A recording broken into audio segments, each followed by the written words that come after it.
ભાઈ તું જન્મે ત્યારે નસ પણ હાથ તૂટતી હતી. કેમ આમ અચાનક સવારમાં રોમેન્ટિક મૂડમાં?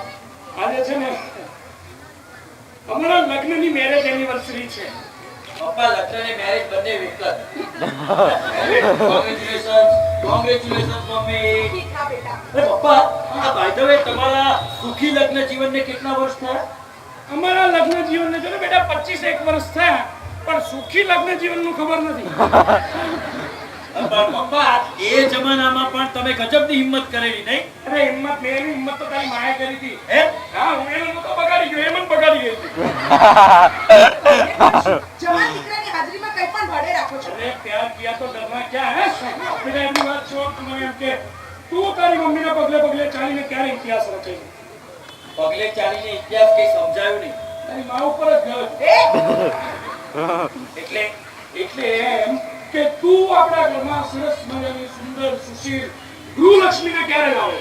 પપ્પા વાત જાણે એમ છે ને, ગૃહલક્ષ્મી જરૂર લઈ આવજે દીકરા, પણ લાવે ને તો કઈ કડકી નહીં.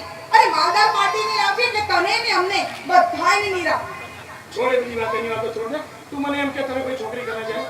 પપ્પા વાત જાણે એમ છે ને સાયકલ ચલાવે કે મને ગમે છે.